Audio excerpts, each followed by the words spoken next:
Hi, I'm Ruth from Alexander Associates. I'm delighted to have Louise with me from SLR Consulting. Louise is going to be talking to us about her career, part of our Women in Engineering videos. Thank you so much for agreeing to be with us. It's lovely to meet you. Indeed. If you can start off with just talk about your early career, what your inspiration was for engineering. It's not a career that is widely chosen by women, as we know. Yeah. What was the spark for you? What made you think that's what I want? Yeah.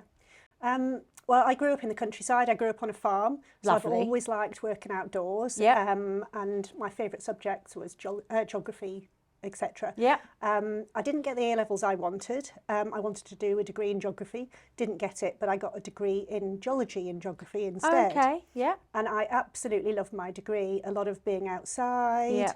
Yeah. Really sort of people who were motivated by the same things as I was. Yeah. So that's what sort of set me down the path of I'd like to do something with geology. I got a summer job after my degree at an environmental consultancy, and I spent all summer wandering around the hills of Shropshire looking for old mine entries for old lead mines. Right. And I thought, this is it. This is what I want to do. Especially in the summer, maybe not as fun in the winter. I hadn't experienced the winter that way. And I went to they advised me I should get a master's, so Right. I did a master's in geochemistry.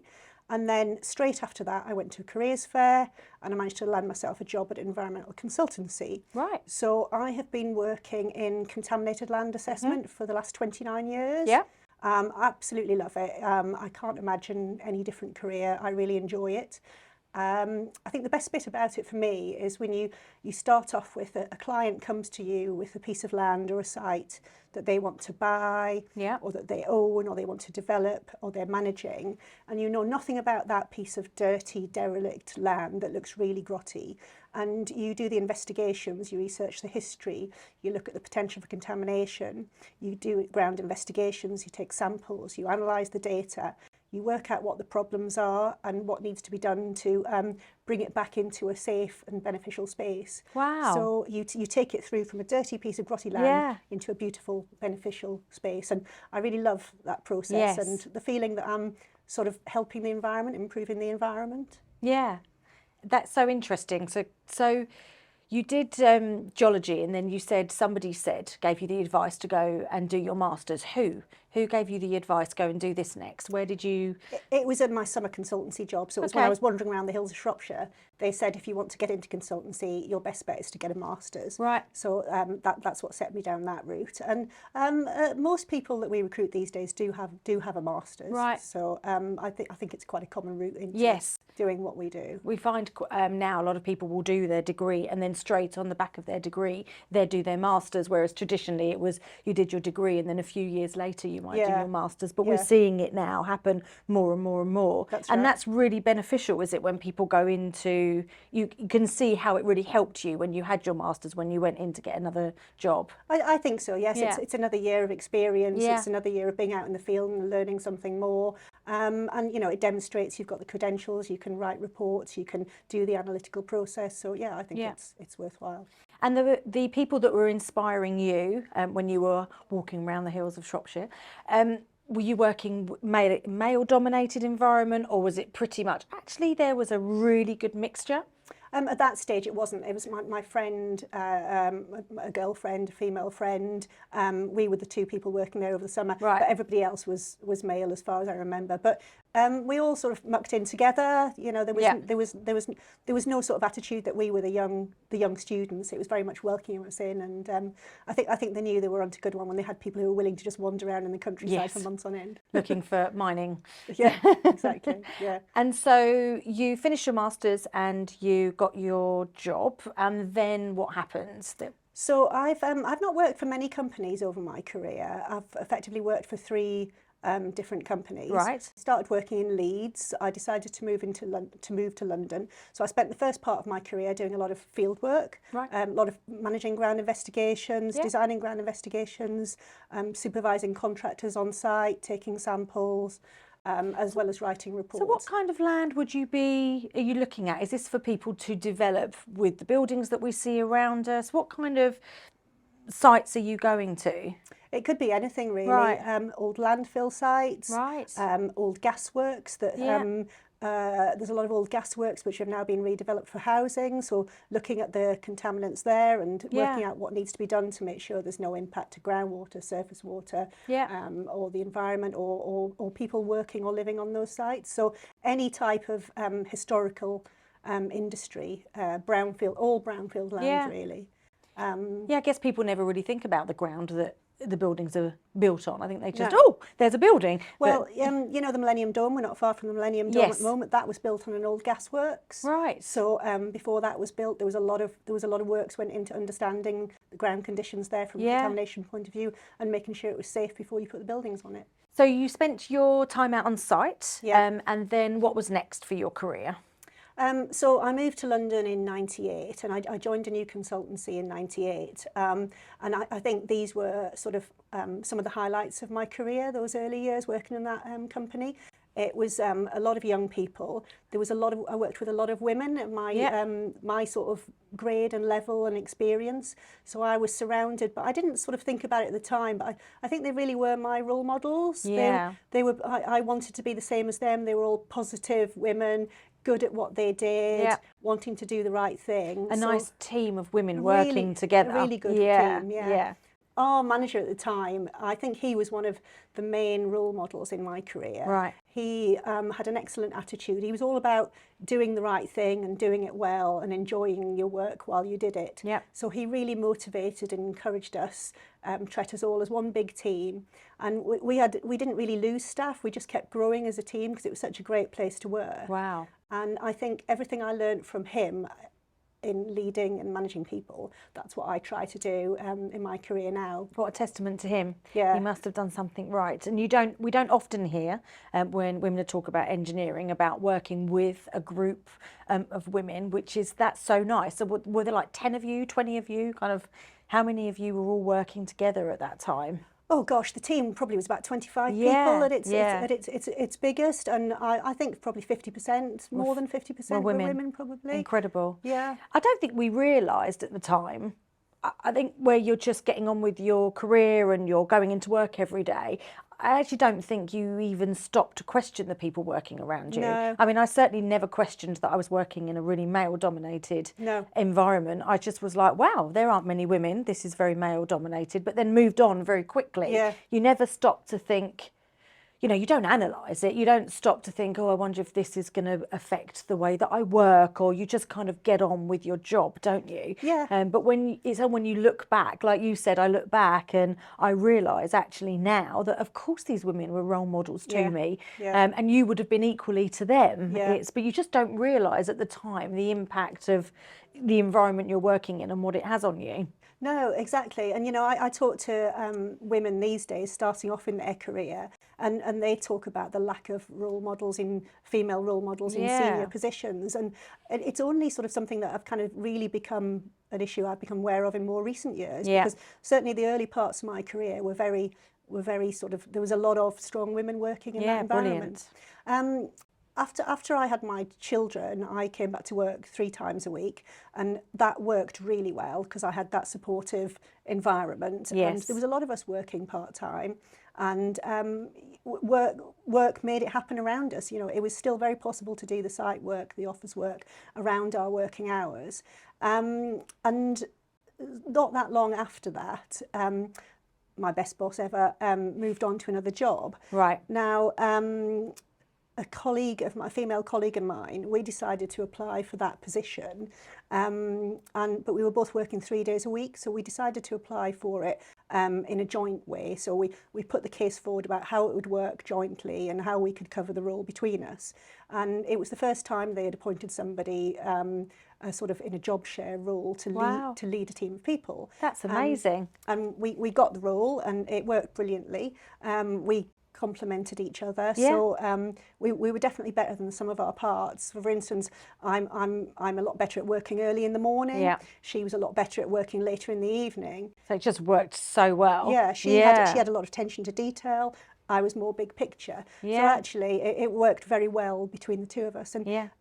We both moved on to other organisations after that. But the feedback I remember when I left, I remember HR saying to me, it was amazing what you did. That was the first time that we'd seen that happen, and it worked really well. Yeah. So thank you for making that happen. So That's so good, and that's such a testament to the company you were working Yeah. for, that they actually embraced that rather than, well, no, you can't do a leadership role 3 days a week. The amount of times I've heard that, where you'll be placing women in senior roles, and the returning to work phase, I think it's better now. Yeah. But it's one of those milestones in your life, and you're having children and you return to work, and then you find you're not taken as seriously as you were before you left to have children, and it's almost somehow you're not committed enough all of a sudden to be in a senior role, that you didn't have that. That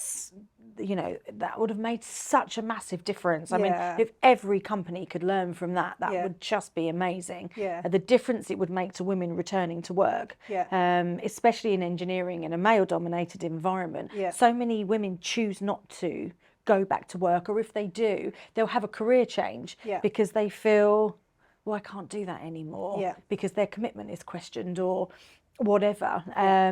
Whereas actually you proved that, yes, I can. Yeah. Of course I can. I think you learn to work differently as well. So Yeah. before you have children, those commitments, you do whatever hours it takes to get the job done. Yeah. Whereas afterwards, when you have to leave at a certain point in the day to pick children up, you just become so much more efficient. Yes. So you actually achieve more in the time that you've got because you have to. And I think those skills that I learned at that stage, I still use now, because I still juggle a family of 3 children and a job 4 days a week, plus all my other social commitments. Yeah. So they're important skills to learn, which I don't think I would have done had I not had those commitments. Yeah, I think it does teach you to work in a different way. Yeah. When you've got something else that you've got to be thinking about as well, doesn't it? Yeah. So you left that job out of interest. So that's Why? the company was acquired by another company, Right. so roles changed. And Right. Okay. it was, so what stage was I? I was probably about maybe 18 years into my career, 18, 20 years into my career at that point. And to that point, I just thought you just kept on, promoted, moving along up the ladder, taking on more and more senior positions. I then, that was the first realisation I had, I think, that it wasn't as straightforward as that. I was applying for a promotion along with a couple of male colleagues, and they got it and I didn't. And I was told it was because I didn't have enough, I wasn't in the office enough time, really. So I was encouraged to increase my days. Right. Not long after that, I moved on from that company into the company I am now. And did you join the new company in a more senior role, or was it kind of a... No, it was a like for like. A like for role. like. Yeah. And were you looking for a like for like role? I think so. I guess at that point, I didn't know whether I could progress because, of this perception around you're working part time. Yes. So yes, it was a like for like role. Yeah. And I not long after that, another change happened in my life. So I got to the point where I became perimenopausal. Yeah, me too. I didn't realise what it was at the time. No.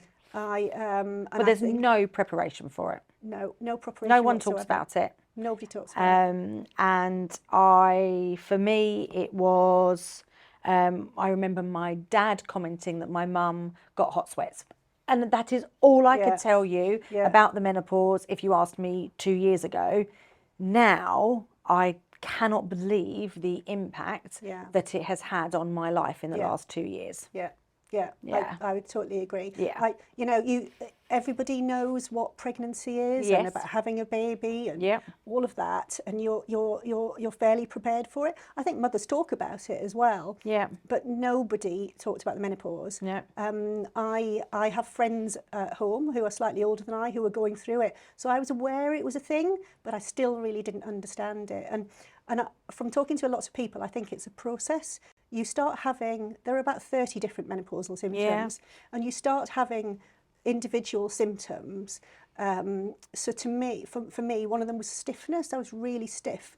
I felt like a creaky old person, Right. which meant I couldn't do things like running that gave me my sort of well-being and Yeah, happiness. and for your mental health, Exactly. running is just incredible, isn't it? So, But I thought that was just, I wasn't stretching properly. I was Right. just getting a bit Yeah. older. The not sleeping bit, so the Oh. kind of the tiredness, the anxiety, the sort of not being able to multitask anymore. Yeah. I had about 10 or 12 different symptoms, but each of those symptoms I put down to something else that was happening in my life at the Yes. time. Yeah. I was on a stressful project. Yeah. I had things going on at home. Yeah. I wasn't stretching properly after my run. Yeah. And it was only after, when I got to the point where I'd sort of lost quite a lot of confidence in myself. Yeah.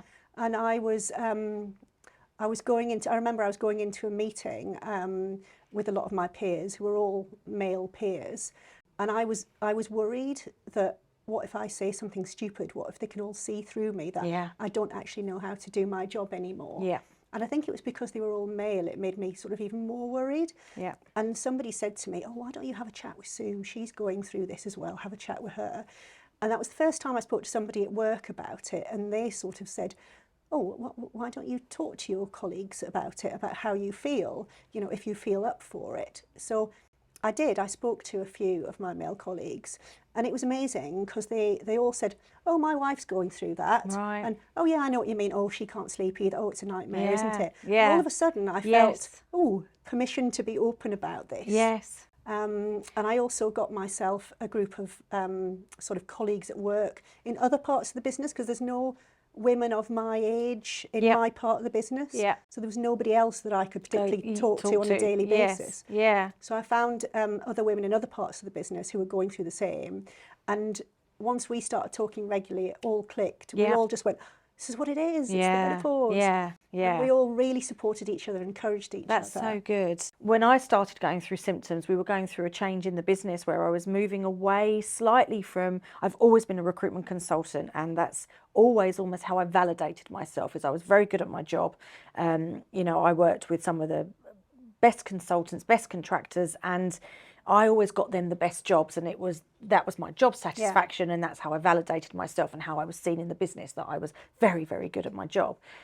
And then I started to step away from it more and doing other things within the business that needed doing, that was still very important, but maybe not the glory you get. Yeah. And I was going through the menopause. So for me, I would walk into meetings, I would forget what I was saying halfway through a sentence, Yeah. and I would forget people's names. Yeah. It was the bit, and I would be staring at someone thinking, I can't remember your name. Yeah. And the total crisis in confidence that I Yeah. got was, actually, I'm not very good at this job. Yeah. I can't do this. Yeah, I yeah. don't deserve my seat at the table anymore. Yeah. And I didn't understand why I felt Yeah. like that. And nobody could explain it to me. No. And there's not one person in our business who is my age. And then I was chatting to somebody and they mentioned the menopause, and I was like, oh. Yeah, exactly. Wow, really? Yeah. This is what you go through? Yeah. Well, no one, I just thought I got hot sweats and I couldn't sleep. And then it kind of all fell into place. And Yeah. then I could talk to the guys Yeah. at work, and they Yeah. were like, wow, our wives are about to go through this. And it's not a taboo subject anymore. No, it's not. And I will talk about it really openly. And that's what we need Yeah. desperately, because I know women who have left their careers Yeah. because Yeah. they cannot cope with what they're going through. Yeah. And actually what they needed was not time off necessarily, although they may have needed some time off, but they needed support. Yes. They needed some understanding to get through it. Yeah. But there's definitely a correlation between women in leadership roles and when you look at where your careers go with the menopause, and that's just shocking. Yeah. Yeah. Well, like I said, I always saw my career sort of going like that. What's the next step? What's Yeah. the next step? And it definitely plateaued. And it plateaued because I just thought, do I want to do a role where I've got to take on extra stress and responsibility? Yeah. Or should I just really reduce my hours and just come along and do my job Yeah. and go home again? And Yeah. I was at the point where I was seriously considering asking for a reduction in hours Yeah. and just accepting this was it. This Yeah. was as good as it was going to get. Yeah. And it was only when I started talking to other people and I realised, oh no, we can get help. We can support each other Yeah. with this. Yeah. And I think a lot has happened in the last few years. There's a lot more in social media about it. There's a lot more Yes. people talking about it. And I know the place where I work is putting a lot of measures, menopause awareness training for everybody, Yeah, brilliant. management training for Yeah. managers. 2 years ago, there was nothing posted on International Menopause Awareness Day. Yeah. Last year, they were all over Yeah. it. So it really is changing. Yeah. And, I would love that to be our legacy. Yeah. In 10 years' time, people come to our stage, don't even have this blip, No. because they recognise early what it is. Yeah. They get the support is in place, and they don't have a blip where they think that's the end of Yeah. my career. And I think for companies, actually, it is quite easy. Actually having a conversation and talking about this topic is quite easy. There are much more challenging things that businesses need to change around ED&I, but actually I think this one is quite an easy area for a company to look at, as long as people start talking about it. But what a win. 100%. All Yeah. these 'Cause you're not- experienced women, Yeah. 30 years into their Yeah. career, Yeah. 20, 30 years into your career, Yeah. staying in the business, moving into a leadership role with all of And- that empathy yeah. and awareness. And the knock-on effect of that is younger women coming into the business, all of a sudden Have you more role have someone models. to look up to. Wow, look at where they've got. How do I get there? I can get there. Exactly. I can be in that role. I can be a technical director. I can go there. And Yeah. otherwise, we again become a level of we stop here and then it's men in these leadership roles again. Exactly. Yeah. I mean, this reminds me, earlier in my career, there were very few women in senior leadership roles. Right. And like I said, most of my managers were male. They were Yes. very good, Yeah. especially some of them. And I remember a time when there were senior women in the business, but they were very few and far between. And a lot of them were in positions, and they had their personality traits were sort of not the sort of ones that I would want to emulate. They had a sort of more sort of aggressive, hard-nosed Yeah. business approach, Yeah. less empathetic, Yeah. more sort of, I've striven to get here, I've had to have these dominant characteristics Yes. to get here, Yeah. and I'm going to make you know about it. Yeah. And I didn't really like that, No. but that was the only role model there were, really. So Yeah. I think if you keep more women in the business Yes. these days, there will be a wider range of people you Absolutely. can see as a role model. Yeah, absolutely. Yeah. No, there's no way there's any negative to it. It's only No. positive for the industry Yeah. as a whole, for the engineering sector. It's quite shocking, the women. And I think the first stage is, you're quite right, with pregnancy and people are understanding. I still think we've got a lot to improve with women returning to work. But I think the menopause is something that no one has spoken about. It's almost been a taboo subject Until recently. Yeah. And love social media, hate social media. Yeah. There are some very positive things that come out of these conversations being shared on social media. People will realise that actually you're going to go through the menopause, but it's fine, because you're going to have all the support that you need, and it's you're going to get through it. And HRT is not a failure. It's how can we feel that about ourselves? Yeah, So absolutely. It's, And I mean, my like I said, I was at the point where I was like, shall I cut back my career? I don't want to take on any more responsibility. And once I got myself that support network, and sort of acknowledged out loud what it was, got myself the HRT. Honestly, I felt like a new different person again. I Yeah. remember doing a LinkedIn post which started something like, it's now been 257 days since I last cried at work. and it was true. It was like that. It was like almost like an Alcoholics Anonymous thing. Wow. 257 days crying free. And once I sort of got my confidence back, I realised that it had been missing. Yeah. I didn't realise it was missing until I got it back. Yeah. It's until you analyse these things, until you've almost gone through it and you're coming out the other side. It's not till you do that you look back and you think, wow, I can't believe I put up with that, and I didn't. And you didn't clock when you think it's so obvious, isn't it? But, I really feel if I saw women these days who had some of those symptoms, I think I would sort of say, have you considered, do you know about this? Yeah. I really think I would notice that now. Yeah, absolutely. Yeah. When we were talking about the menopause, you said, after I went on HRT, I got involved with an organisation, and then we'd kind of moved on. What organisation did you get involved with, and how was that suddenly achievable after HRT? Oh yeah, good question actually. So the organisation is called Silk, so it's a specialist inland condition. Right. So it is a post-chartership Okay. competency Right, qualification. okay. So it demonstrates your level of experience and competency within the industry. And the role came up as the deputy chair of the professional and technical panel that Wow. administer the scheme.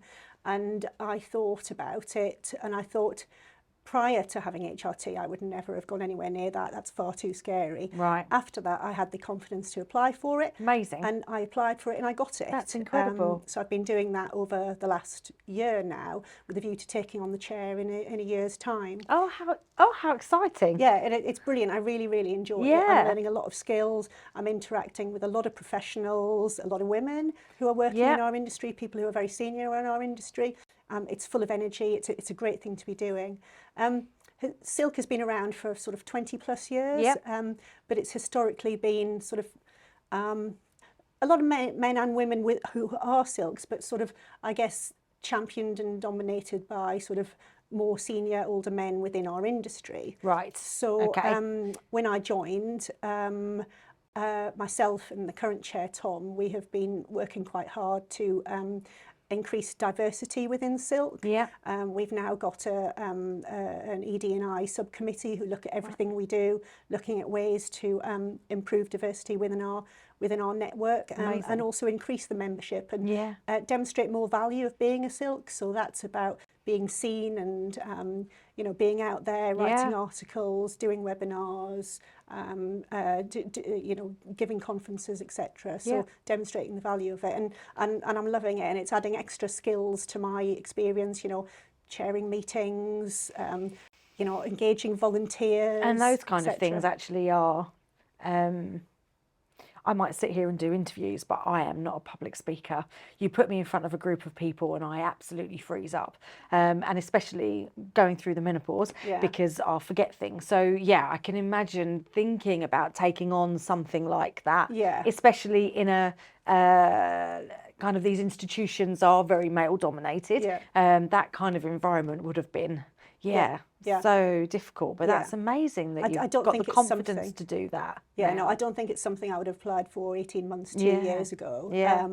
But yeah, the time was right, and I haven't looked back. And since I've done that, it's given me massive confidence to, apply for other roles and take Yeah. on other challenges and look at what I want from my career. And I can just see my career moving back upwards Yeah, again rather which than is just plateauing. Brilliant, where it should be going. Yeah, thank you very much. One of the ways that I'm working with my clients is what I try to do is get clients talking at interview stage about things like paternity leave, Okay. maternity leave, yes, let's all talk about salaries, but that's another subject. We can talk about salaries in a second. But a woman will not go to an interview and sit down and say, yes, I'm interested in working for your company, but what's your maternity policy, please? What's the pay? What's the leave? Because there's a fear surrounding that you won't get employed.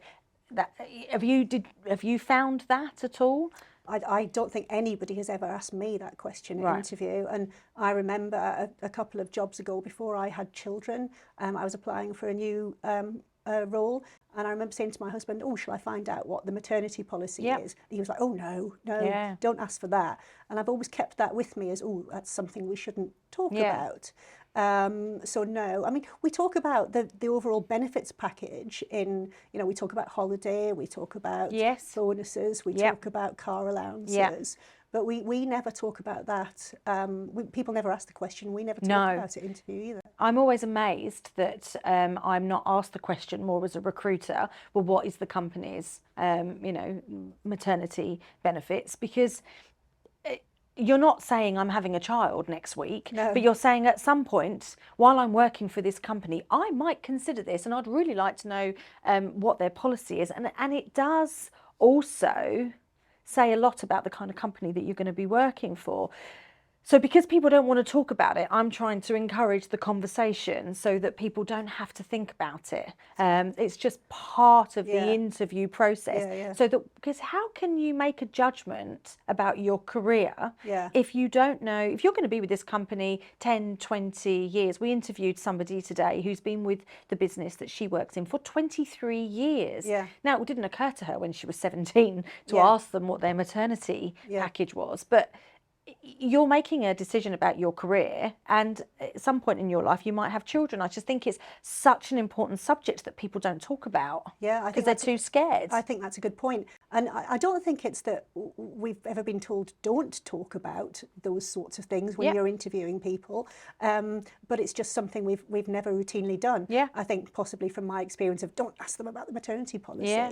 So yeah, it's probably a subject that we need to sort of introduce Yeah. more when we're talking to people. And it's the same about money. Money is another one of those subjects that people shy away from. I mean, it is why people should, you know, I would argue it's a very good reason to use a recruitment agency, because you can have that separation Yeah, from, yeah. you don't have to talk about it, that's my job. Yeah. But people should be able to ask about the equal pay and what a company's feeling is around gender pay gap. Yeah. Without feeling that you're going to be, oh, why are they asking questions like that? Oh, Yeah. you know, you're almost seen as a little bit of a troublemaker Yeah, when you I- ask those I- questions. I And would agree. you need to be able to be open, because the amount of arguments that end up in a business because, you know, people talk about pay when they shouldn't, whereas actually people should be able just to talk about pay. Yeah, I mean, I've had that experience where, you know, people have talked about pay and it's been sort of A problem subject. Why did you share that Yeah. information? You know, unwritten rule, you don't talk about pay. Yeah. You know, that's the culture it's come from. And Yeah. senior people go, why are they talking about pay? Yeah. And I think especially people who, you know, juniors who start when, especially in London, when, you know, they have so many outgoings, so many expenses. Yeah. It's the number one thing at the front of their mind. Yeah. So why shouldn't they discuss it with each Yeah. other? I think, you know, companies publish their gender pay gap reports, and so everybody, you know, can look at that. Yes. I still think there's a sort of slightly defensive attitude about, well, we pay men and women the same, so therefore we haven't got a problem. Yeah. And I'm not sure it's as much about the absolute, you know, values of what your like for like get Yes. paid. It's about what can be done to encourage women into more senior positions. Yes. Because I think in our industry, that's why there's a gender pay gap. It's Yeah. because there are less women in the more senior positions. Absolutely. And I know the business I work for at the moment are doing a lot to promote that. Yeah. And, you know, they're more open about it in recent years. And, you know, they've got a way to go as well, but Yeah. they're They're taking steps recognised there. it and they're Yeah, taking steps. absolutely. It's so Yeah. important. And I agree. I think, yes, the gender pay gap reporting is one little step.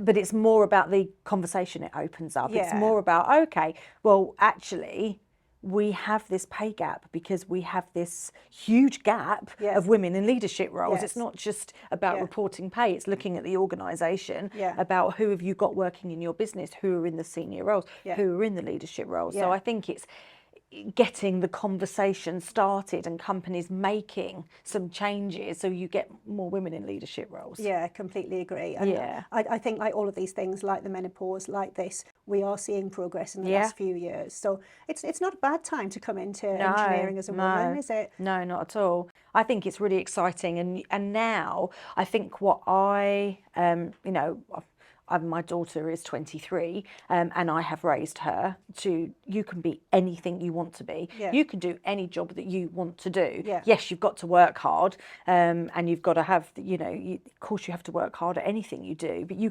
can do it if you want to. Yeah. And I think we're also raising our children now to challenge more. You Yeah. know, I remember, you know, you didn't challenge your parents or, you know, people older than you. You just didn't. You accepted what they say. And I think now, actually, we're encouraging them to be curious, more curious, ask more questions. You're allowed to, you know, challenge is probably the wrong word, but we're definitely, I think the more women that are working, especially in roles that were considered jobs for the boys, we're sharing that experience with our daughters and our sons. Yeah. And so I think this generation coming through, I really Yeah. think there will be some positive change, Yeah. which is Yeah. so good to see, especially with the apprenticeship schemes we've talked Yeah. about. You know, more people coming through Yeah, that route as exactly. well. Yeah. I remember at school when I was young, I don't know, 10, 11, 12, I remember my geography teacher, my favourite subject, my geography teacher calling my mum and dad and saying she asks too many questions. And I remember this was negative feedback. Yeah. And my parents kind of laughed at it a bit and went, good on you, sort of thing. Good. But I Yeah, remember amazing. this was negative feedback. Yeah. And, you know, I think in our industry and what we do, we're encouraged to challenge everything. Yes. We're encouraged to challenge the data. We're encouraged to challenge the questions our clients are asking, Yep. the conclusions we're drawing. So I think in our technical work, it's about challenging everything. Yep. So I would hope that people in our profession take that challenging mindset to everything they do. Yeah. Why are we doing this? Is Yeah. this the right way of doing it? Is there a better way of doing it? Yeah, absolutely. Yeah. And that's what we're saying. We're not saying, well, rubbishing everything companies have been doing, but there are so many things that we can do a bit better. Yeah. That will just make engineering a career for everybody. Yeah, exactly. And Yeah. I think there are a lot of people out there who you know, who maybe haven't been as lucky in their career as I have, who have faced challenges, Yeah. who have been in a much more surrounded by a lot more of male peers, had issues. And Kat Parsons. yes, Her interview, some of the, I mean, it was jaw dropping. I was like, Yes. what? Some of the things that she went through in Yes. her early career working on construction sites, just Yeah. wow. Yeah. Yeah. And I know other people go through that. Yeah. And I think probably, you know, the fact that I was surrounded by a lot of other women, you know, meant that maybe I was shielded from some of that, and Yeah. I didn't have that Brilliant. experience. But that's So- what it should be. Exactly. That's what it should be. Exactly. So Yeah. my perception of the industry is be surrounded by supportive people. Yes. And it'll. Yeah, brilliant. So if you could travel back in time with all your life experience, everything you've learned, and go back and have a chat with you wandering around Shropshire, what advice would you give yourself? I would say be yourself. I would say find allies and be an ally to Excellent. others. Yeah. So if you're in a supportive environment, you can fly and really make the most of it. And I think the second bit of advice would be, if you're not happy or if you're struggling, ask for help, get Yeah. help, and make a change. Yep. You don't want to be miserable in your job. It's a great thing to do. Yeah, absolutely. Thank you so much. Thank you. Honestly, it's been so refreshing to hear you speak so positively about engineering. Yeah. And it just shows that when the environment is right, people That's can true. thrive. Yeah. And then your honesty about what you've been through with the menopause, because it's so real, Yeah, and it is. people just don't talk about it enough. So Yeah. thank you so much for your time. Hugely appreciate it. Thank No, you lovely. very much. Really lovely to talk to you. Thank you very much. Thanks.